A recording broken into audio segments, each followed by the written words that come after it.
Welcome back, my friend. I have designed a sweet little set in hopes of making this even more cozy, and I cannot wait to share a story with you today.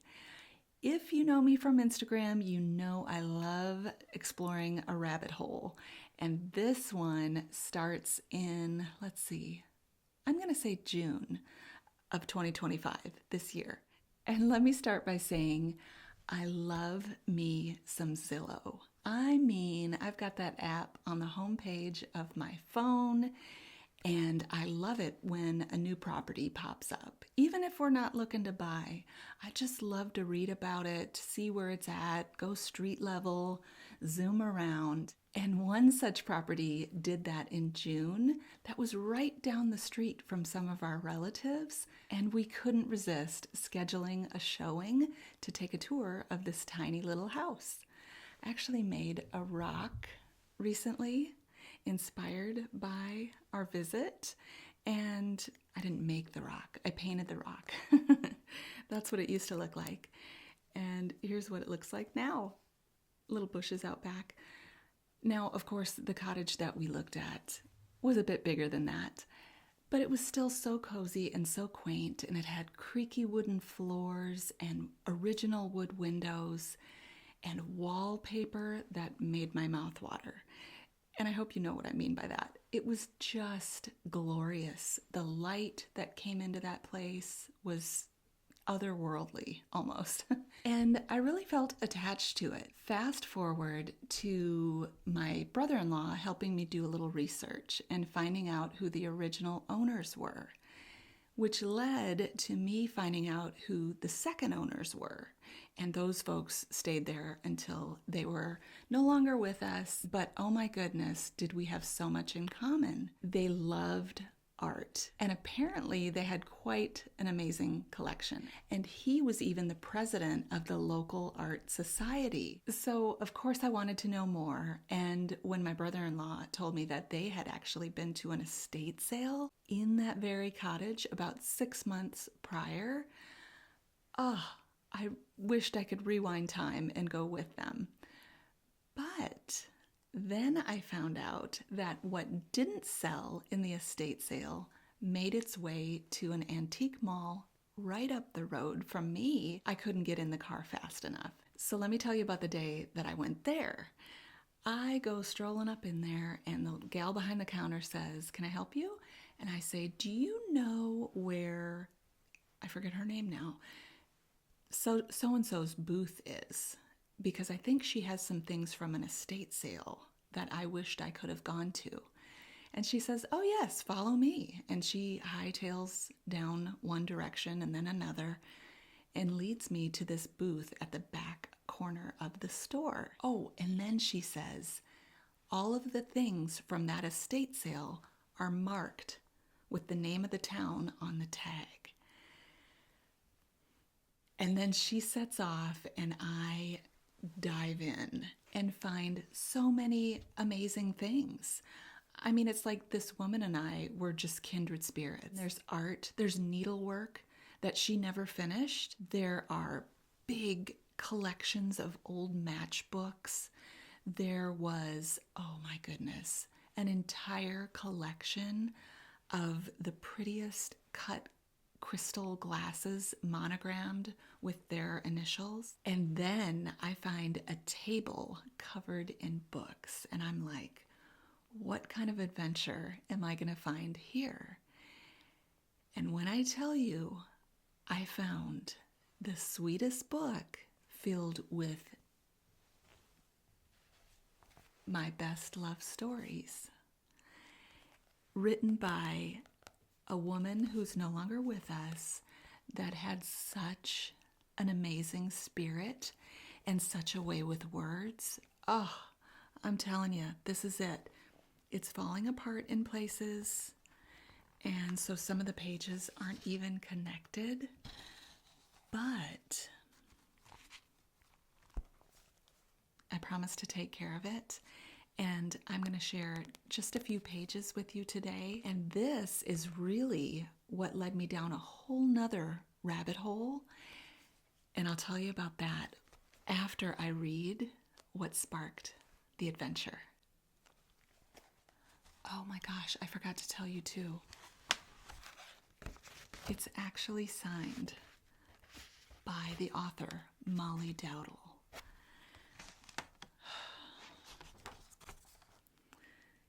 And she wrote a passage in the very beginning that says, "From 25 years of writing for newspapers and magazines, I have chosen what I think are the best for this book. I hope you will enjoy them.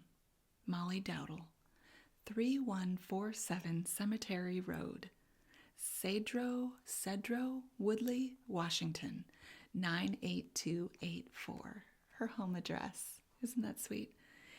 And then a darling couple by the name of Paul and Margaret Logan also contributed an endorsement. And it says, I need to take my glasses off for this. Seldom has a personality become so entwined in a locality and its people that her words bring to life events forgotten by most. But that is the case with Mollie Dowdle and her writings. Events don't simply happen around Mollie. Her perceptive insight tells her what's going on in the hearts and minds of people. Her roots go deep into the soil of the Skagit country, and her gift of writing has brought to life many scenes from the early days of the area. Her stories of the past blossom with real people who carved a life out of the wilderness and enjoyed doing it. Humor and pathos, or is it pathos, fill her writings. I first met Mollie over 40 years ago in the little mountain town where she lived with her family and where she was much involved in community life. Through the years, she tucked away in her memory interesting happenings in the building of a territory, many of the events that she herself took part in. Mollie has an uncanny sense of just how to reach out to people and touch their lives. I can tell from a perspective of these many years' association with her that she has been gifted by God in being a blessing to others, and she still is to me. Paul and Margaret Logan. You know, it's just such a beautiful thing. And so simple.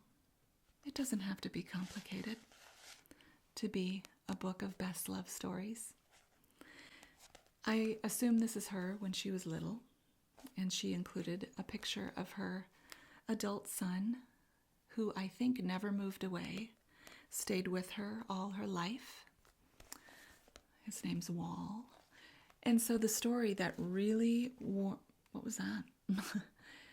And so the story that really warmed my heart is one called, let me find it.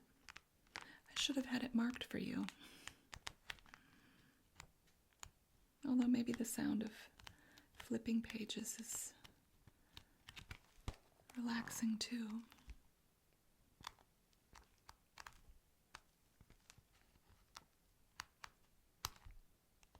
Okay, I've got to look in the table of contents. Oh, there is none. Mollie? What's happening?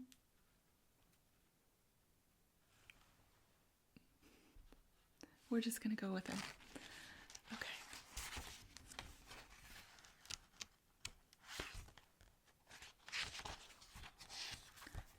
Here it is. It's called Chicken Dinner Circuit. And I have to hold it in place because this is one of the pages or entire sections that's let loose from the spine. Okay, and I need to remove my glasses again. Sorry. Okay.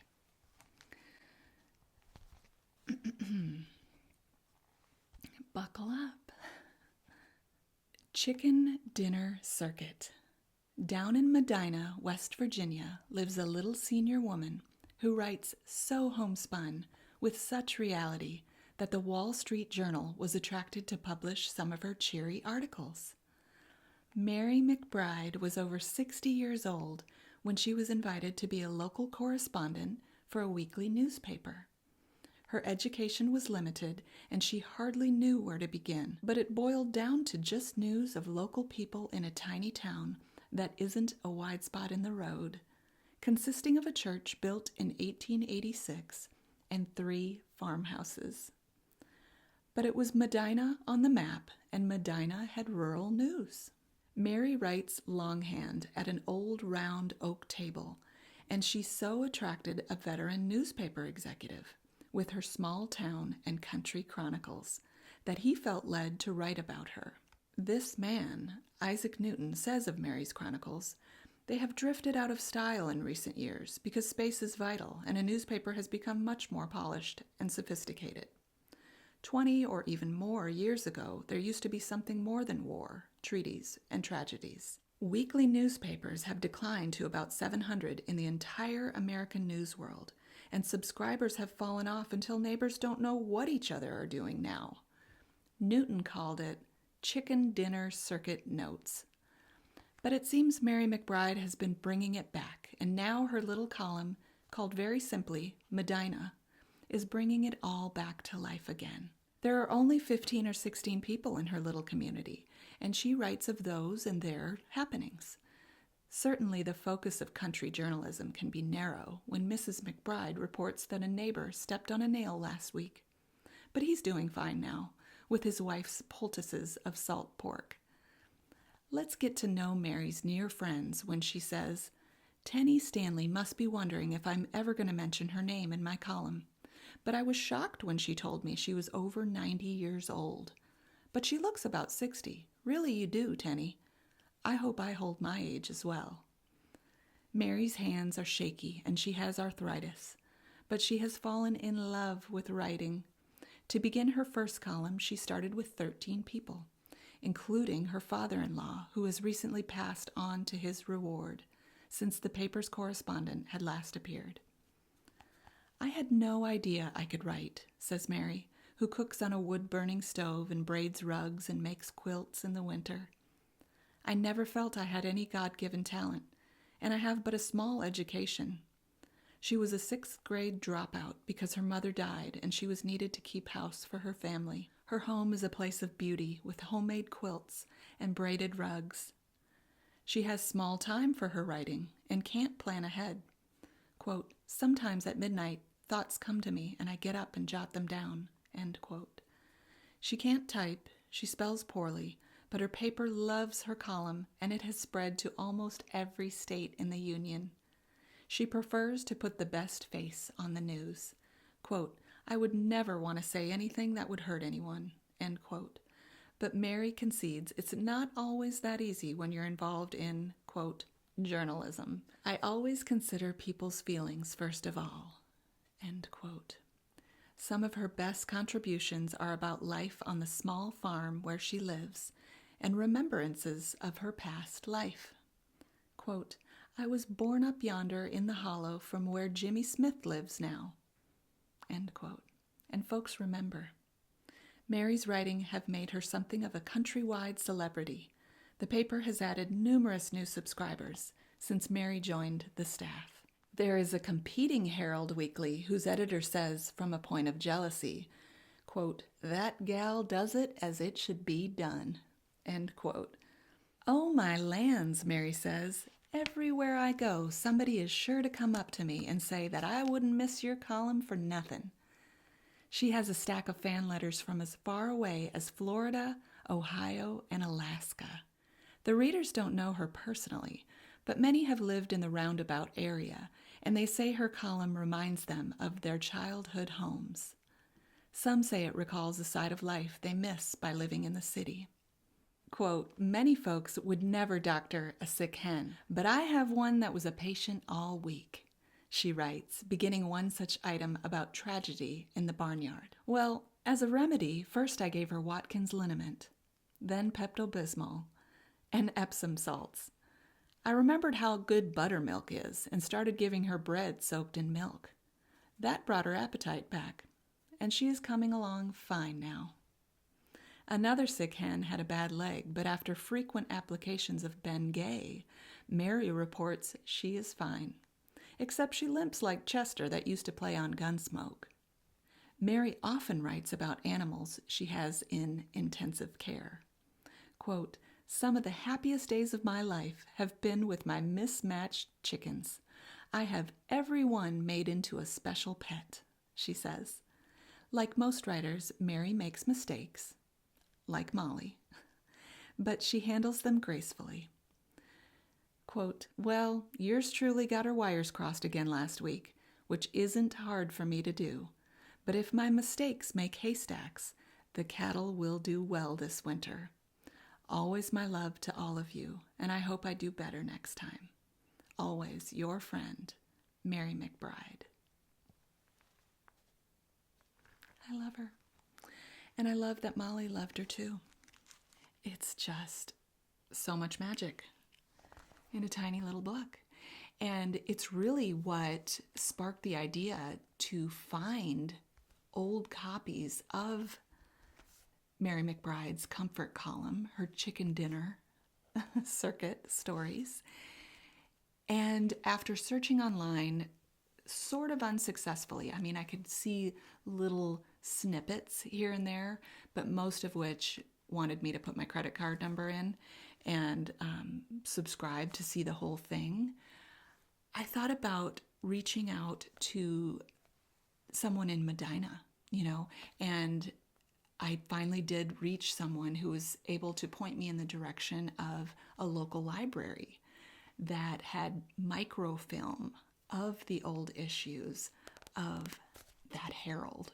And although I never could get a staff member, I mean, they're busy, to go back and send me copies, look through thousands potentially of pages to find this sweet article, I did hear from some folks who follow along with my stories on Instagram and were willing to go and spend some time there. And by September, one of the sweet gals was sitting in that dark room, looking through that thing, scanning for Medina. I didn't really have a date to go by other than I thought they were published in the 70s. And so she started there. I did find the date on one article. That's what it was. And so I said, look in this issue. I know there's one there. And then maybe, check the ones around that date and see what you can find. And sure enough, she found it. Fast forward to a month or so later, and I receive a package in the mail. And this contains copies of Mary McBride's articles that my sweet Insta friend took the time to go and find and make copies of and mail. I have not opened this. I've had this since October 17th-ish. And I wanted to do it with you on camera today so that we could experience the magic together. Let me get my scissors. Okay, got them. Let me make sure there's nothing down at this end. I think it's all clear and cut off.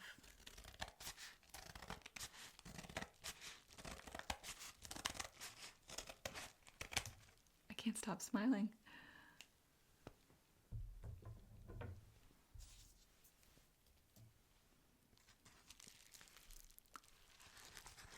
Oh my goodness. I mean, even the font that they used back then. Oh, wow. Oh, it feels like holding gold, Holding gold. Oh, I love that. I'm using that for something. And my new friend attached some Post-it notes. Oh, how sweet. And of course she wrote in cursive, the warmest of all letters. And she's saying that it seems like these were from summer to winter of 1977. Mm, 14 stories. Okay, she said I might need a magnifying glass for some of them. Wow, look at that. Look what she did. She took the time to tape them together. Oh, and she even left the date. You guys. That one's a little bit harder to read. Let me see one of these with a white background. Okay, I think I can read this one. So let's start here. It says, Medina by Mary McBride. This past Saturday morning, you didn't have to look twice to see that Jack Frost had paid us a real visit for the first time this fall.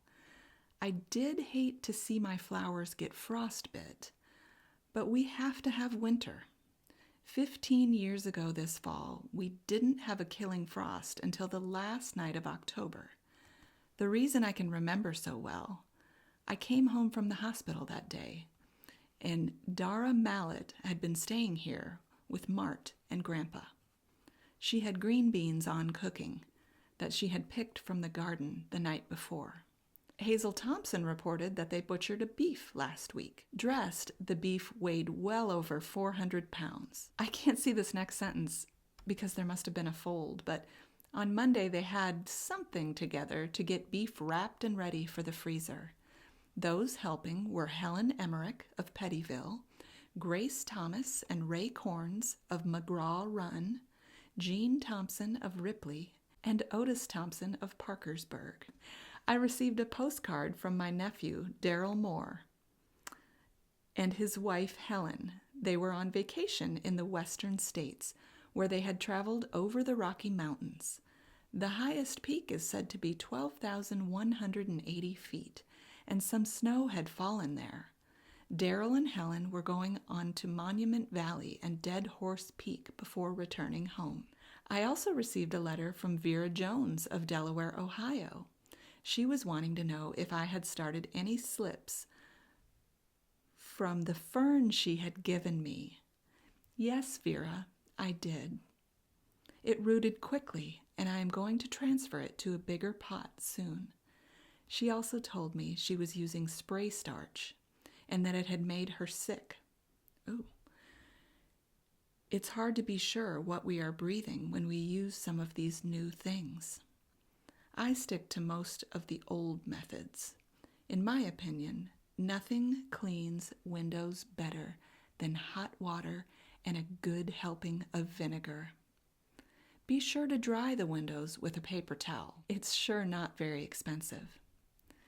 Mrs. Gertrude Brown and her husband of Ravenswood left for Coraopolis, Pennsylvania, last Friday to visit their niece, Mrs. Marie Fleet, for an indefinite time. While there, they will be visiting other relatives in the area. Bert Thompson was a guest of M.R. McBride last Friday afternoon. Well, different folks have told me this column seems like a letter from home, so I believe this story will be like one a mother would write to her daughter. One day, while sweeping the kitchen last June, I found a pumpkin seed on the floor. Well, on a second thought, I decided to plant it by the fence post as an experiment. I put plenty of fertilizer in the soil, and it seemed it would never start growing. Then, when we had that 5 weeks of rain, it started growing, and I kept it trained up the hill. It grew over the top of a pyrocanth bush, where a pumpkin set on.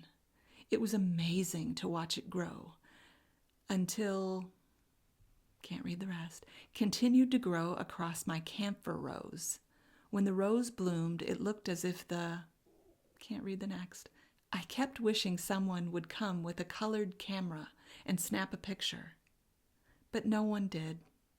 Well, the vine didn't stop there. It crossed on over to the asparagus. I decided to measure it, and as best as I could tell, it measured 50 feet. When the frost killed the vine, I was surprised to find another pumpkin on the other side of the fence. I don't know the name of them, but they are long and green with a pointed end. Although they didn't get ripe, they made delicious pies. I would guess them to weigh about 30 pounds. Carl Wilkinson and his two sons, Steve and Scott, took advantage of the first day of squirrel season, Saturday. They went hunting on the Raymond Wilkinson farm. Lloyd Wilkinson and his two sons were also at the party. I believe Scott reported getting 2. Bob, Joe, and Jeff Raines came to visit Grandpa McBride Saturday afternoon. After Jeff showed me how efficient he was at splitting wood, he and his dad took to the woods for a couple of hours, but with no luck. They didn't even see a single squirrel. Visiting the McBrides on Sunday evening was Howard Johnson. Juanita Wires visited her aunt, Cora Miller of Beech Grove, Sunday afternoon. Mr. and Mrs. Bill Bamer were guests of P.L. and Noreen Moore, Tuesday of last week. Sunday guests were Mr. and Mrs. Lyle Offliter of Parkersburg. Noreen reported canning 30 quarts of beans Friday. She beat Jack Frost by getting them before Friday night. Then she writes, thought. And I think it's a little poem, maybe? Let's see. It just says hymn. It would be sweet, could I see it, that land where the Savior walked, the quiet roads in the gloaming, the hills where he sat and talked. My heart would be ever searching for some dear trace of him there. I can't read the next line, tones of his voice in the air. My hand would never be questing with fingertips athrill for an ancient wall or a rock where his touch might linger still. My feet would falter in anguish at the place where my dear Lord died. My very soul would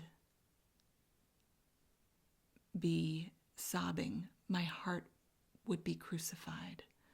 Yes, it would be sweet, could I see it.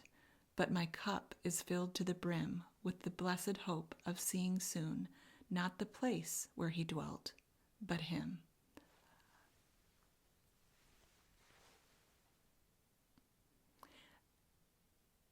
Oh, wow. That was by Martha Snell Nicholson, but Mary includes something like that at the end of her articles. Sometimes it seems to be a thought written by her, other times clearly a poem. And there is a sweet little snippet at the end of this one, like a whole separate little article that says, "Some pumpkin!" exclamation mark. An unusual pumpkin grown by Mary McBride is on display in the Jackson Herald window. The pumpkin measures over 2 feet in length and is green. Mrs. McBride grew the pumpkin on the porch of her home in Medina.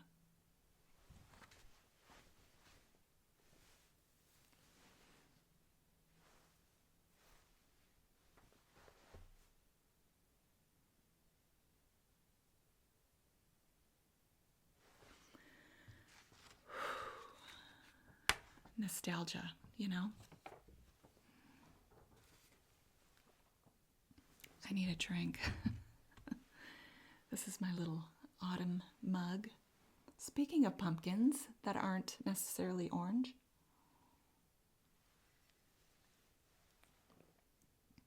it's just water. Okay, let's see what this one says. Shirley Donnelly's column was very interesting again this past week. I had to read it a second time. He sure knows all the P's and Q's of farm life. The more I read about the breakfast foods he mentioned, the hungrier I got. There has been many a frosty morning since I had a breakfast like that. A couple weeks ago, he mentioned some of the old-time diseases. I am familiar with most of them. One he failed to mention was catarrh, now known as sinus. I loved the old monthly publications mentioned by Mr. Donnelly. I could never understand why they quit publishing. A couple of my favorites were the Illustrated Companion and Farm Life, which featured a short story each month entitled Poor Ben, putting it off. This is going to be a whole nother rabbit hole too. I have some back copies in my scrapbook. Now I want her scrapbook. Ben sure had a time with his wife Martha, and he wasn't much of a speller. He also mentioned the old rail fence. That sure brings back memories. I used to have to cross them going to school. I remember one place on the Sam Franklin farm where some of the best wild grapes covered the fence. My mouth just watered. They were like persimmons, and it took several hard frosts to get the good flavor. There are lots of those trees on our farm. How well I remember eating them when the cows started eating them in the fall of the year. They practically went dry. Wild crabapples will do the same thing to them. A few weeks ago, a lady wrote a letter asking for a recipe. Well, amidst some of my messed up papers, I lost it. I had forgot about it until it came to mind recently, and now I can't remember who wrote the letter. Whoever it was, if you'll write again, I will try to hang on to it next time. I'm sorry it happened, as I try to respond to everyone. I see by the report of the Willowdale homecoming that Raleigh Williams and his sister Sylvia Allen are still in West Virginia. They live in Akron, Ohio, and have been visiting local friends and relatives for several weeks. Some young people from Parkersburg High School came to visit me last week. Janet, Mary, Fred, and their teacher, Susan Gates, who are members of a class which prints the magazine entitled Mountain Trace, PHS. They were searching for some information to fill an empty page. The magazine can be bought at the M&M and various other places in Parkersburg. They mailed me a copy, and it surely, can't read this sentence, spreading. By the way, Janet is the great-great-granddaughter of P.L. I don't know what she wrote there. Sorry to learn of the death of Laura Smith. She was a good Christian lady, whom I knew quite well. I had not seen her for several years. Mart and I wish to extend our sympathy to her family. I was sure glad to hear the voice of Charlie Hill Sr. of Evans over the phone one day last week. He is a longtime friend of ours that we haven't seen in a long time. He is not in the best of health and is not able to do much anymore, but he takes life cheerfully. He and his son Charles are planning to come up and visit us this fall. I hope he doesn't forget to come. Those visiting the Carol Moores Sunday were their son Roger and his family of Ravenswood. We got a surprise last Friday when Thad Wilson of Aliquippi, Pennsylvania, and his son Edward of Baltimore, Maryland, stopped by. We had never met either of them. Thad used to live in this county and taught school on Sarvis Fork. His wife taught at Meadowdale. That was many years ago, and I think he said he had been gone from this area for over 50 years.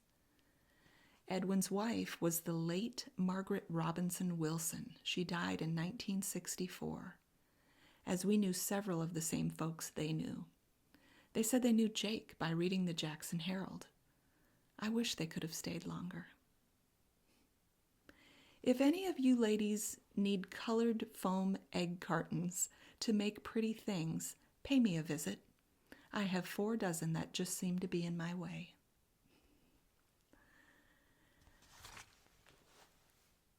My hands are going numb, so I'm just taking a second to let the feeling come back.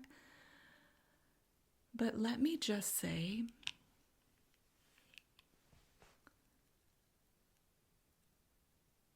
that not only do I feel transported by this type of stuff, I feel responsible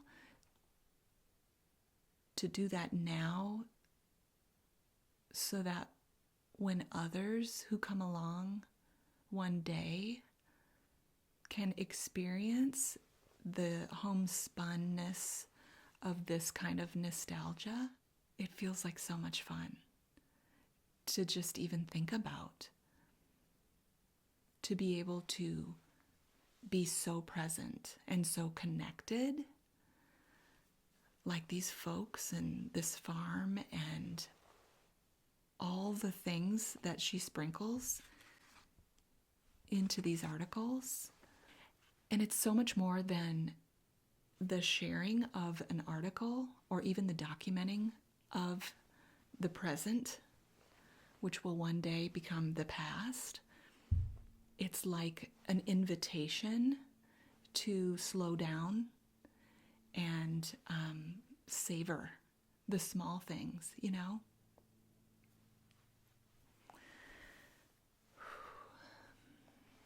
I just love it. Okay. Where did we leave off?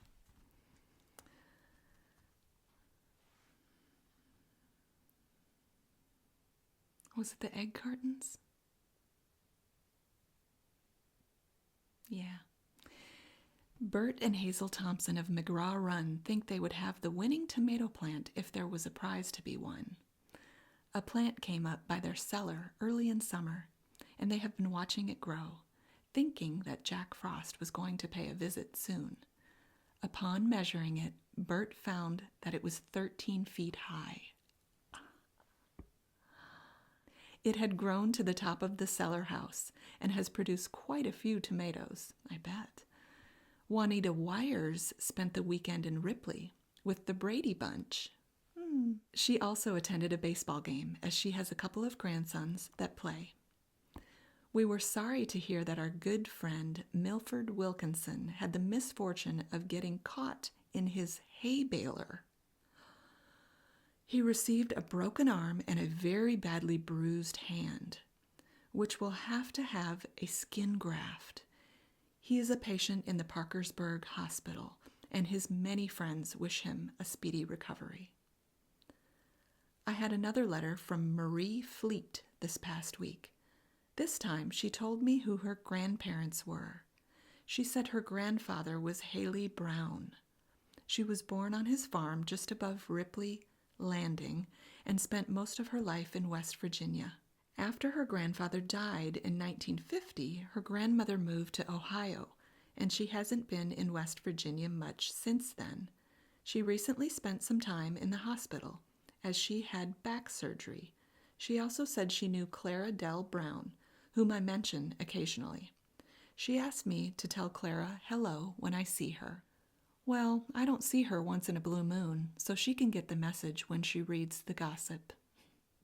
She also told me she does eggery, that she is making beautiful things from goose and duck eggs, and even quail and turkey eggs.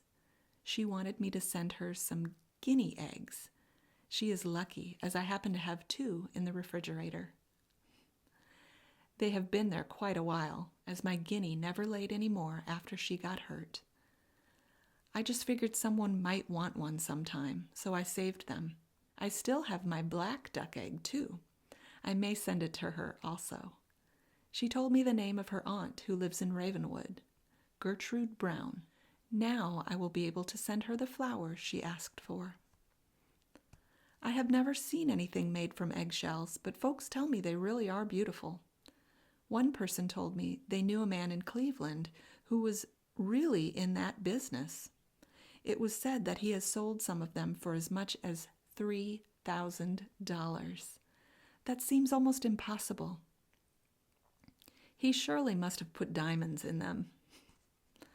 Our granddaughter, Sandy Wilkinson, who lives in Wood County and goes to Blennerhassett School, is enthused about learning to embroider. Embroidery is included in a variety of activities which are offered students once a week. Well, I guess by this time most people know that wedding bells were ringing on Trace Fork last week. My brother, Sanford Williams, and Kathleen Scarborough got married at the United Methodist Church in Ripley by Reverend Eaton. Gary Anderson was their only attendant. They were given an old-fashioned serenade Saturday night, but due to the inclement weather, the attendance was not too large. Most of those who were there went inside, and they really had an enjoyable time. After the candy and cigars were passed out, Kathleen invited them to the kitchen, where she served them hot chili. Before leaving, the group spent some time singing hymns. David Stanley of Red Brush was a guest of Andy Johnson this past weekend. Juanita Wires had company Sunday evening. They were Shirley and Jean Ader of Piedmont, Ohio, and Ernest and Betty Varner of Parkersburg, who had been on vacation down in Nashville. Sorry to learn of the death of Otho Clem of Belpre, Ohio. He was a former resident of Jackson County and was a school teacher. We wish to extend our sympathy to his family. Thought. Remember, there are no bad days. Some are just better than others. And then there's another little extra thing called Meet Melissa this time. And it was probably a picture of her at one point. And it just says, "This is Melissa Dawn Asbury, who will celebrate her first birthday, October 13th. She is the daughter of Karen Asbury. Her grandparents are Mr. and Mrs. Roy Asbury of Ripley, Mr. and Mrs. Ott Phillips of Sissonville, and Mr. and Mrs. Luther Asbury of Ripley are the great-grandparents."